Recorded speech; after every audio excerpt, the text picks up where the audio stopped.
Welcome to Fairford in Gloucestershire, to the world's biggest military air show.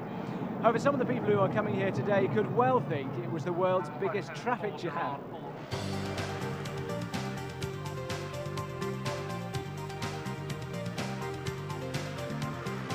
Traffic queues seem to be an insoluble problem at the Royal International Air Tattoo. The event attracts so many people that the country lanes around Fairford just can't cope. In fact, the jams are so bad this year that some of the pilots couldn't get to the show. These are the planes of the Slovakian White Albatross team who were due to open the show.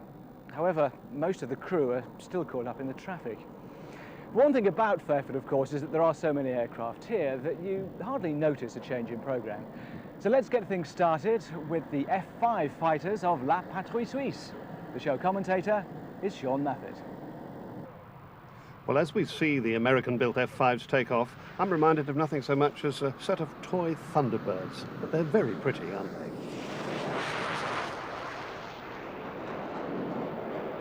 they? They take off in two sections of 3, or 6 of them altogether, and then they join the two sections together to form the basic delta shape.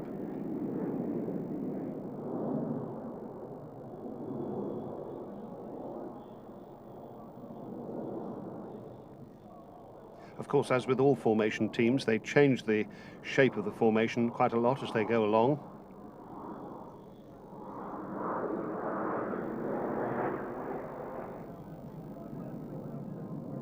There they've changed into what they call Doppelpfeil, a sort of double Vic shape, but already they're changing back into the basic delta formation again.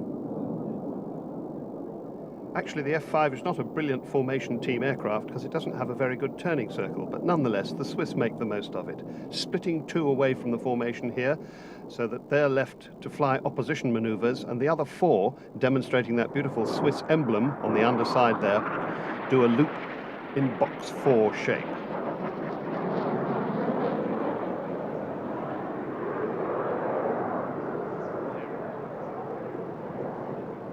Now, the next manoeuvre is something they call the tunnel. Plenty of tunnels in Switzerland, so perhaps they thought it was a kind of national icon.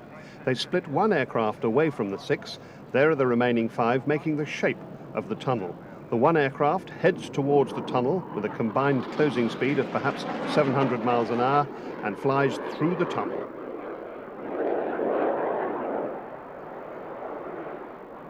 Back into the delta formation for the final break, the finale grande.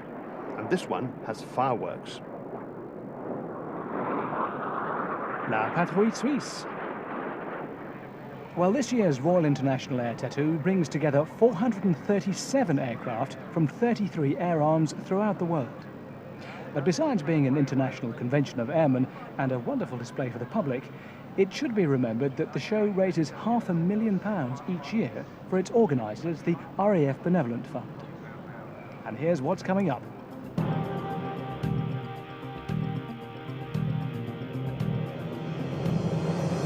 We'll be taking a look at spy planes and the pictures they take from 2 miles above the ground.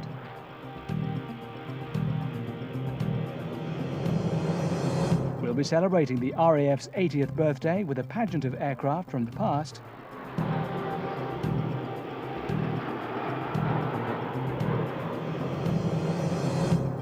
And we'll be seeing some of the world's great display teams, including Britain's own Red Arabs.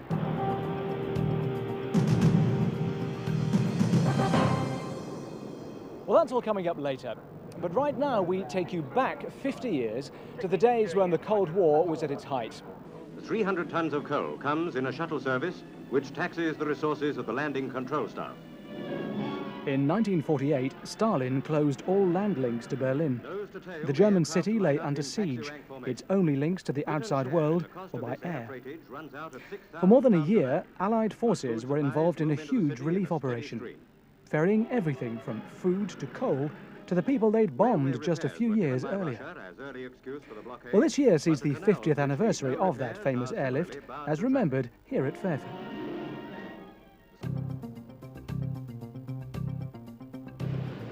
For the Royal International Air Tattoo reenactment of the Berlin airlift, we've got no less than 7 of these magnificent DC-3s. Some are in comparatively modern colour schemes, and some are in the genuine old-fashioned ones. They all pile onto the runway. During the airlift itself, they would be taking off at 90-second intervals. These ones are actually taking off slightly closer together.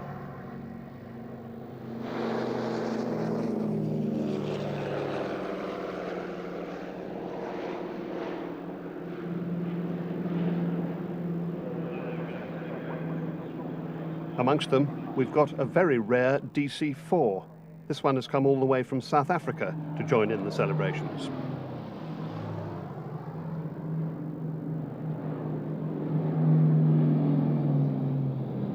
This, of course, is 4-engined as opposed to the 2-engined DC-3s.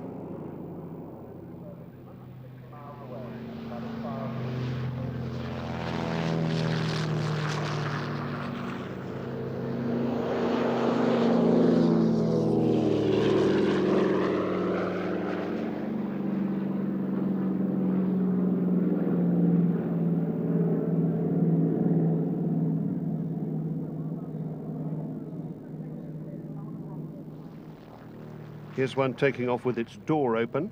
This one actually belongs to the Battle of Britain Memorial Flight, so it's an RAF aircraft.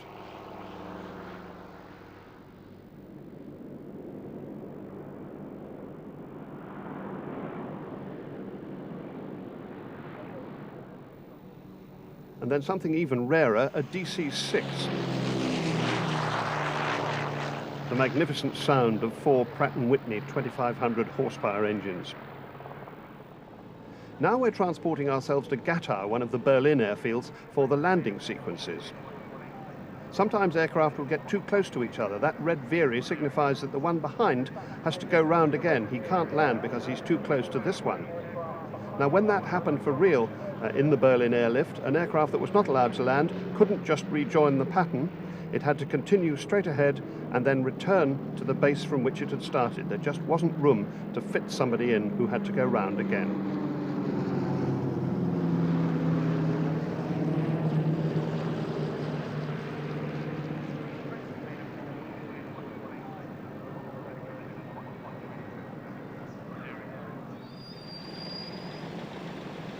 The ones that did land were brought round into the parking area where they were attended upon by vintage vehicles of the right period.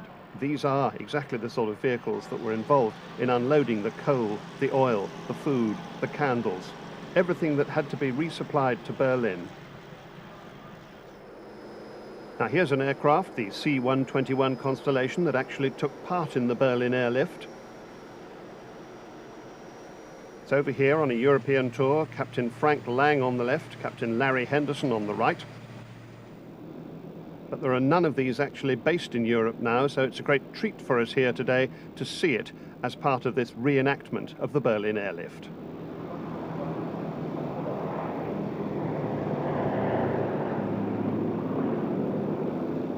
Well, the operation involved more than 300 aircraft and 50,000 servicemen. And some of those who took part have been at Fairford this weekend. One of the best-known veterans is this man, Gail Halverson. He was known as the Candy Bomber. He threw sweets to the German children from his cockpit window. Kids didn't have gum and candy, hadn't had for months, barely enough to eat, but not one of them would be a beggar, say, gimme, or put out their hands, say, give me some gum or give me candy. And that blew my mind, because kids I'd seen during the war, after the war, walk down the street in American uniform, they chase you, shake you down, give me some. But not one would lower themselves, show ingratitude. British pilots remember the airlift as some of the toughest flying they ever did, at low level, often in poor conditions. We had different heights at which to fly. The different heights were split between different aircraft, so that all the aircraft at one particular height were flying at the same speed. Our briefed height to fly was 5,500 feet. And if there was any weather about, we were in it. And although the Russians never fired on the Allies, there were casualties. More than 70 British airmen lost their lives. Some of them civilians, because we had a large number of civilian aircraft flying on the Berlin airlift as well. And there were just crashes that happened. I mean, there was a York on takeoff from Wunstorf that crashed. And I mean, the Coasters had their crashes as well. And the Americans, I think, lost about 39 aircrew. Well, some of the aircraft types that took part in the airlift remain in service today. These VIP passengers arrived at Fairford in a DC-4 as guests of one of the show sponsors, David Meek. They boarded the plane at Gloucester to miss all the traffic. The aircraft was flown here from South Africa, where it still operates pleasure flights. How nice to see it kept in such immaculate condition.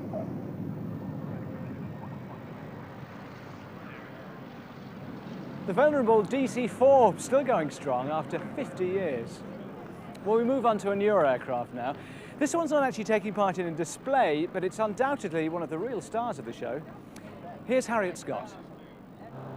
Well, during the Berlin airlift, more than 2 million tons of supplies were flown in, but it took an awful lot of flights. Here is an aircraft which would have made the job a whole lot easier. This is the biggest plane here. This is the Boeing C-17 Globemaster.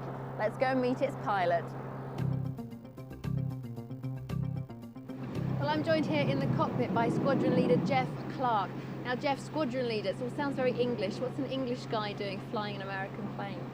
Okay, it's a long-standing agreement between the USA and the UK for an exchange program, and I've been there for 4 years now, and it's a very good opportunity to learn about the USA's service, and they'll learn about the RAF. So, what is so special about this particular plane? There's an awful lot of fuss about it this year at Fairford. It carries a lot of cargo, tanks, it can carry personnel and helicopters into short fields that were traditionally only accessible by C-130s, but the C-130 can't carry those loads. So it gives it a considerable advantage. It is the premier airlifter in the world. So you're going to show me around? Why don't we go down the back? I believe there's a party going on at the moment.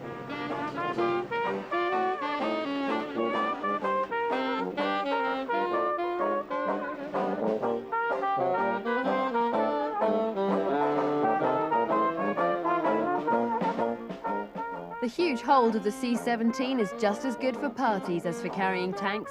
There is a purpose to all this. Boeing is trying to sell the aircraft abroad and was out to entertain customers.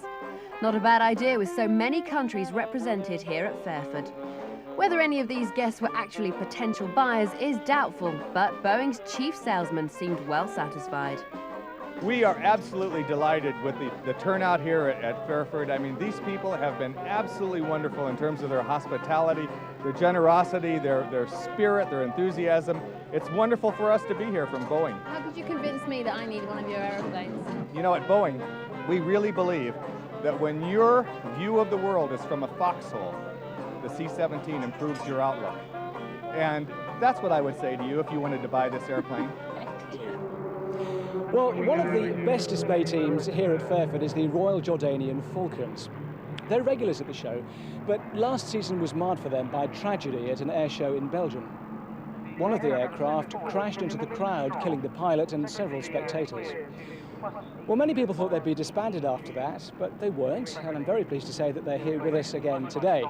We're promised a spectacular display, so let's take a look.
subject the military would never discuss was that of spying. For years, the world's air forces went about the business of surveillance in the closest secrecy. The whole business of spy planes first came to light in 1960, when an American U-2 was shot down by the Russians and its pilot Gary Powers imprisoned. The U-2, incidentally, is still in service and on display here at Fairford. In fact, surveillance aircraft have a whole section of the show devoted to them.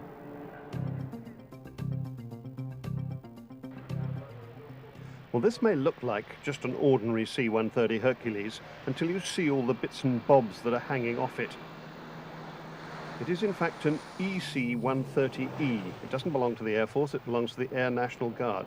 But it has an almost unique job. All those aerials and things sticking out of it enable it to transmit television pictures or radio signals so that people on the ground can receive them in their normal television sets. It was used over Bosnia-Herzegovina in 1997. And it was able to broadcast American programmed propaganda straight into people's homes. It's called the Commando Solo, and there are only 6 such aircraft in the world.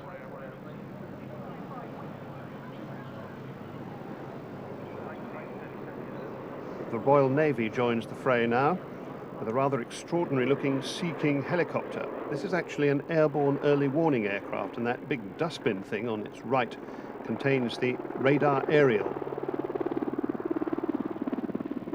So this spies on things that are in the air, and the other helicopter that the Navy's come along with spies on things that are underwater. That hole underneath there is where it drops the sonar from so that it can spy on submarines that are fully submerged. Both of these aircraft are carrier-borne.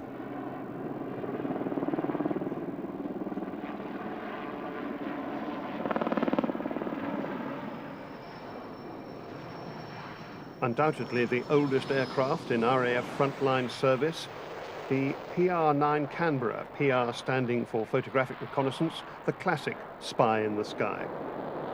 In fact, the first Canberra flew in 1949, only a year after the Berlin airlift started. But here it is, still being operated by No. 39 Squadron of the Royal Air Force. And here in complete contrast, something that may at first sight look a bit of an unlikely contender as part of Skywatch. It is actually the latest version of the Gulfstream executive jet, Gulfstream 5, but it's here because Gulfstream is one of the contenders for the British Army's Astor contract, that's to say airborne standoff radar, a kind of machine for observing the battlefield. And Gulfstream do actually make a military version of this. Nothing much in common perhaps between these 2 aircraft, except that they both have 2 jet engines. This one is Ukrainian built, it's the Antonov AN-72, it's a tough, rugged cargo aircraft, but there is also an airborne early warning version of this, which is why it's in this part of the show. And as you can see, it's also pretty aerobatic. In fact, Colonel Alexei Vanier, the pilot, won one of the trophies at the show, the trophy for the best demonstration by an overseas pilot.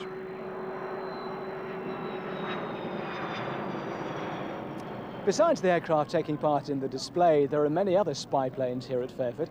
In fact, every one of these planes behind me has been involved in surveillance work of some kind or another. Now, admittedly, they mightn't be very exciting to look at. In fact, some of them look like conventional airliners, possibly with the windows removed. However, there's usually a telltale sign of just what they've been up to.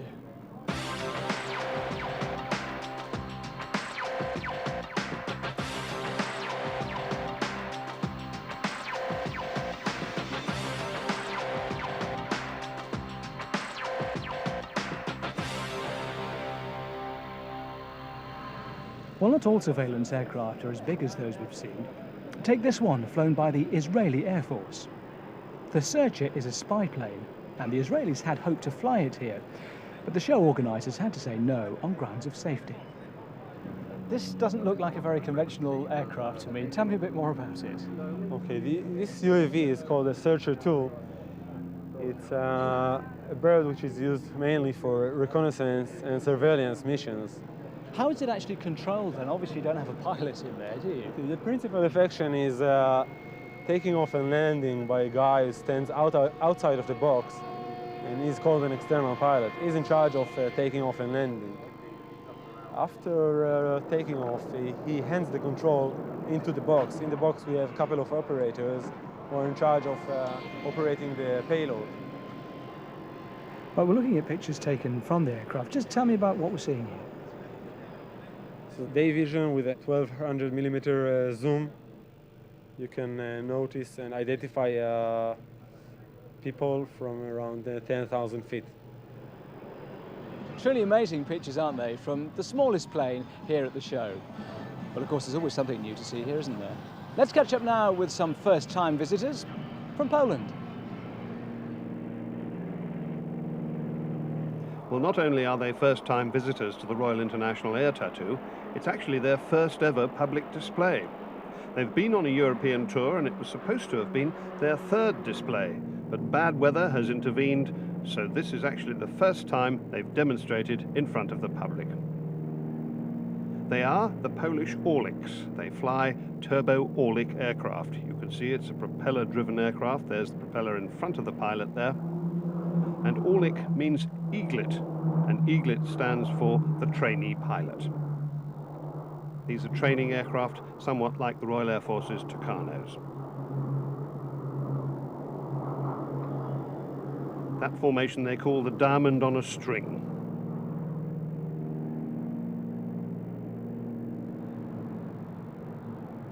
And there's the number 3 in line there, the back aircraft of that particular formation, and splitting away into 2. They don't have any display smoke like most of the full-time teams do. I expect if they continue to display in front of the public, they will in fact get smoke on the aircraft. They're based at the Polish Air Force Academy, along with the Iskra team of jets who we've seen at previous RIATs. The academy, located at Devlin, about 180 kilometers south of Warsaw.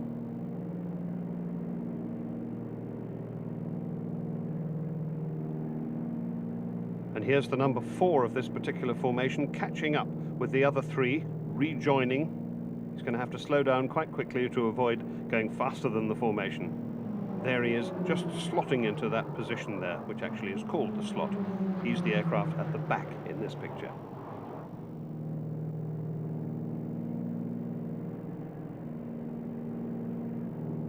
And here they are pulling up into a loop. He's pulling quite a lot of G. His body weight is increasing rapidly as they pull, and the aircraft goes vertically upwards. You can see the propeller slowing very slightly as the aircraft goes into the vertical, and it's coming over the top, and there's the airfield immediately ahead of him as they come vertically down. The Polish Eaglets. Now, here's an aircraft that's familiar to many of the people who live in this part of the country, the Lockheed C-130 Hercules. It's the RAF's main transport plane, and it plays many other roles as well. The main Hercules base in Britain is just a few miles from here at RAF Lynham near Swindon. Well, the Hercules is more than 40 years old now, and the RAF is about to get an updated version. The C-130J, as it's called, is on show here at Fairford. It looks much the same as the current Hercules, but its makers say it's very different. Well, I'm delighted to say I've come on board to the flight deck here on the C-130J, and I'm joined by the pilot today, Lars Schaefer. From the outside, it looks like a fairly conventional Hercules, but what about the inside? I think once you walk in the cockpit, you recognize immediately this is not a standard Hercules. Sure. First thing you notice is we don't have a flight engineer's position or navigator's position. The second thing you notice is you look around the cockpit, we have 2 head-up displays, which the pilots use as their primary flight instrument. Plus we have liquid crystal head-down displays, your traditional glass cockpit, latest technology type things, and everything in the cockpit has been moved around and made simpler. So what's it like to fly? It's a great airplane to fly. It's like flying any commercial airliner today. It's got the best equipment. We've had many guest pilots, and many of them have flown the airplane. Without exception, every guest pilot that flies the airplane says, this airplane is magnificent, and they walk away with a smile on their face. Well, we had hoped to see the first Royal Air Force aircraft at Fairford, but in fact it's still finishing its cold weather trials in South America. But its next stop will be Boscombe Down, and in the meantime, this is a US Air Force version of the same aircraft. It does have a startling takeoff performance.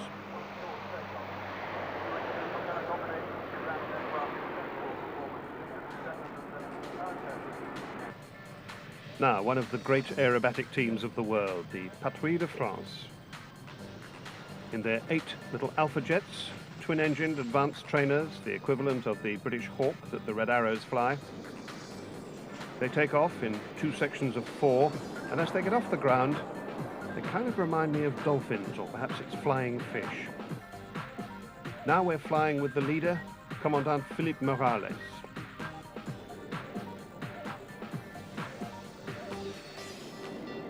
One of their many formations with the red and blue smoke, this one's Canard, representing an aeroplane with a little wing at the front.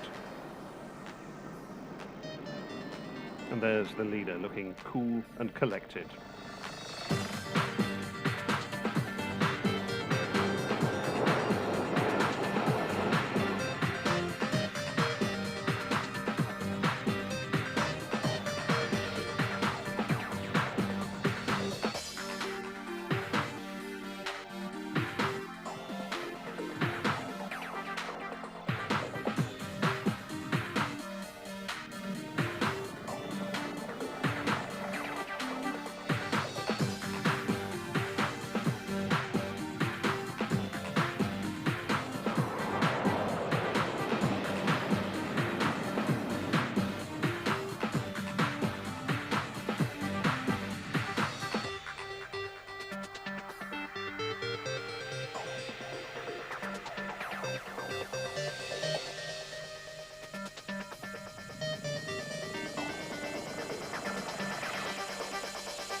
One of the central themes of this year's show focuses on the Air Force itself.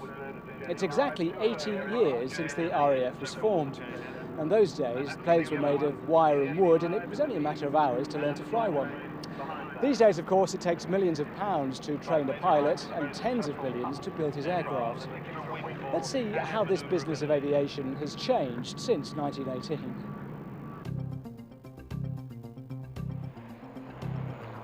We'll start with a kind of aerial trooping of the colour, with the Royal Air Force ensign flown underneath 2 helicopters, a Puma and a Sea King.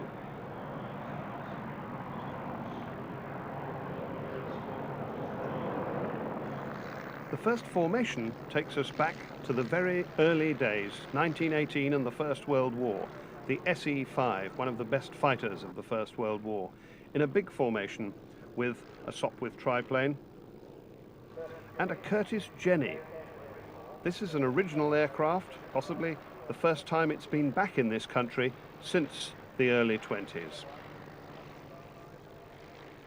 Also in the same formation, aircraft representing the 20s and 30s, the Avro Tutor training biplane, and the Miles Magister, the first monoplane trainer that the Royal Air Force possessed.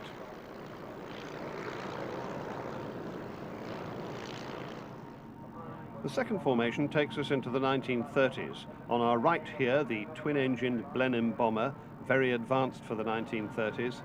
And here, the American single-engined Harvard trainer, with 2 biplanes, the Gladiator and the Hind. The Hind, a sort of predecessor of the Blenheim, a light bomber, the last of a distinguished line of elegant Hawker biplanes. And a surprising biplane here, the Gloucester Gladiator, which actually came in the mid-30s after they'd already flown the monoplane Hawker Hurricane, which we shall see in a moment. Here we are, the Hurricane leading 2 Spitfires, these 3 aircraft of the Battle of Britain Memorial Flight, making up the third formation and representing the end of the 30s and the Second World War for the Royal Air Force.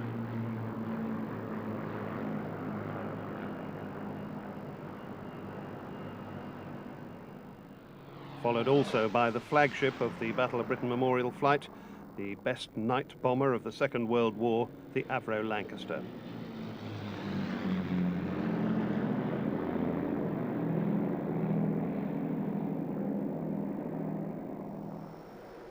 And then, of course, towards the end of the war, the jets started coming in.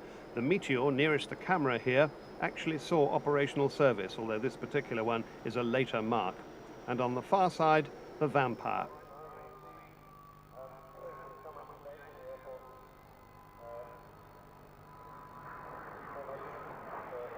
Here's the Meteor, taking its place with pride in Formation 4, along with the other jets, which include the Venom, the classic fighter, the Hunter, and the little yellow Gnat.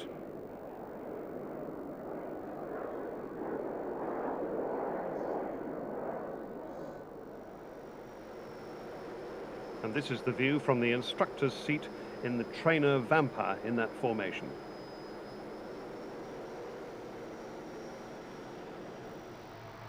And now we're into the operational front line of the current Royal Air Force. On the right, the Canberra, old as it is, but still operational. Then two types of Tornado, and then the Harrier and the Jaguar. And furthest from the camera, the Hawk Advanced Trainer.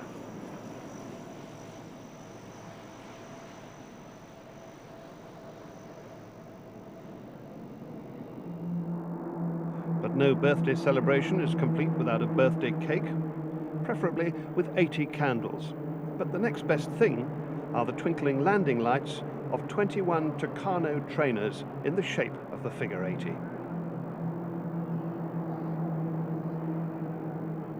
They're all flown by instructor pilots from No. 1 Flying Training School at Linton-on-Ouse, and very impressively flown too.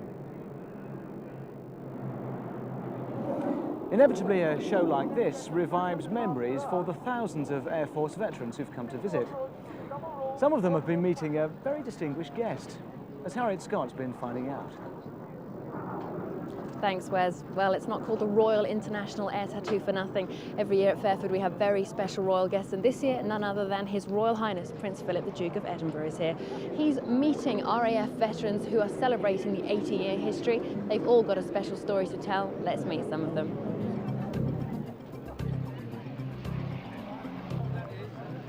Why, you might ask, is the RAF celebrating its 80th birthday?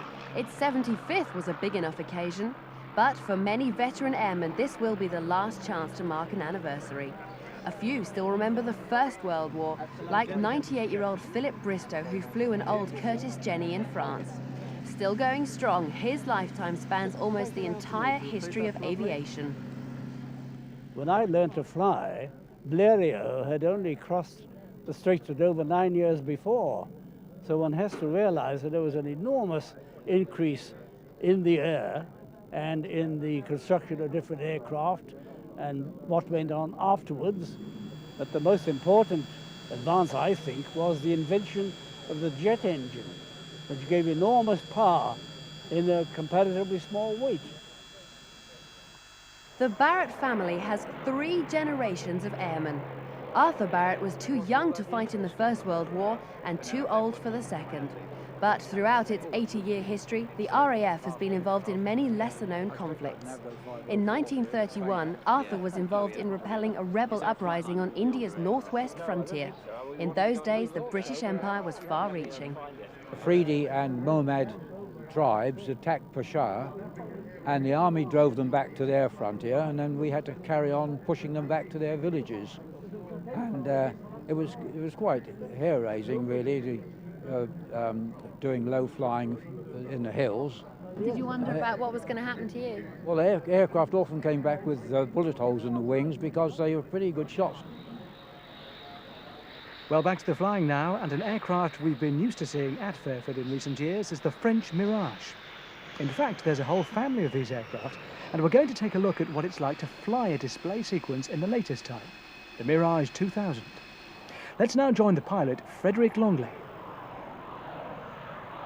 Speed is increasing quickly to 50, 80 on 100 knots. It takes only 10 seconds to reach 120 knots. The gear is up, now the smoke is on, and now the show begins with a roll, a turn, 40 degrees, and we climb 70 degrees from the ground up to 3,000 feet.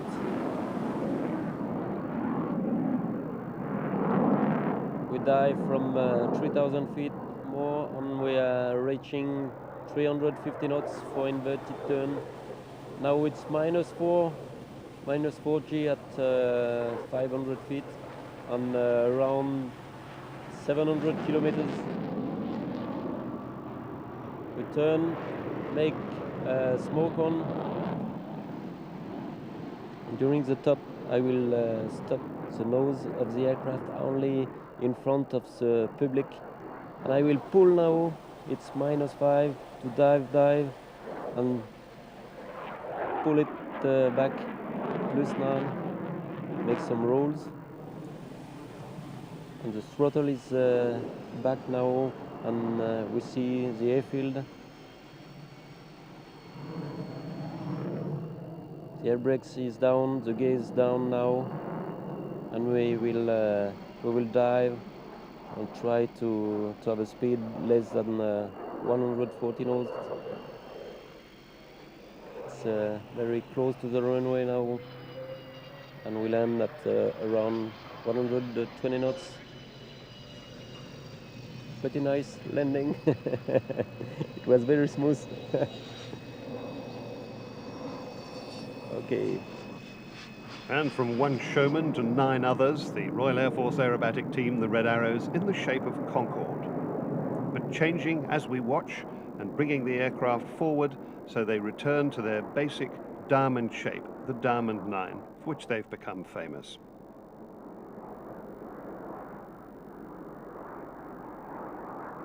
Next, a shape that's very difficult to fly, the Card 9, and they do a loop in this maneuver. It's difficult because it's difficult to fly these aircraft in line abreast, especially with a swept wing aircraft like this. And from this maneuver they split into 2, a 5 on the left and a 4 on the right, the 5 known as Enid after Enid Blyton's famous 5. And from there they split 2 off. These are called the synchro pair, doing a maneuver that they call shotgun.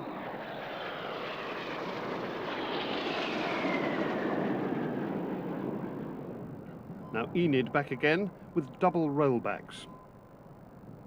And notice how the smoke changes colour just before they pull up and out of the formation.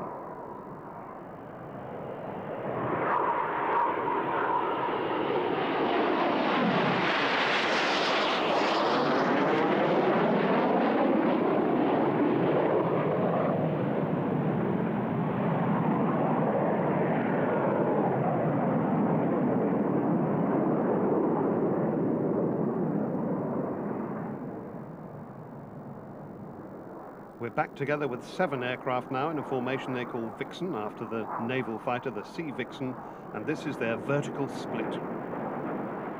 Eurofighter and Red Arrows are running in. Eurofighter here, representing the future, the next century for the Royal Air Force, flying in formation with the Red Arrows, well, more in a sort of long trail behind the Red Arrows.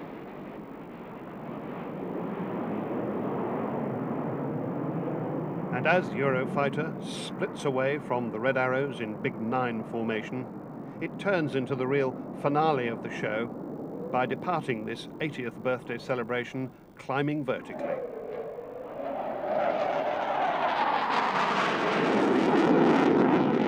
A view of the future, the Eurofighter there, rounding off our coverage of the 1998 Royal International Air Tattoo.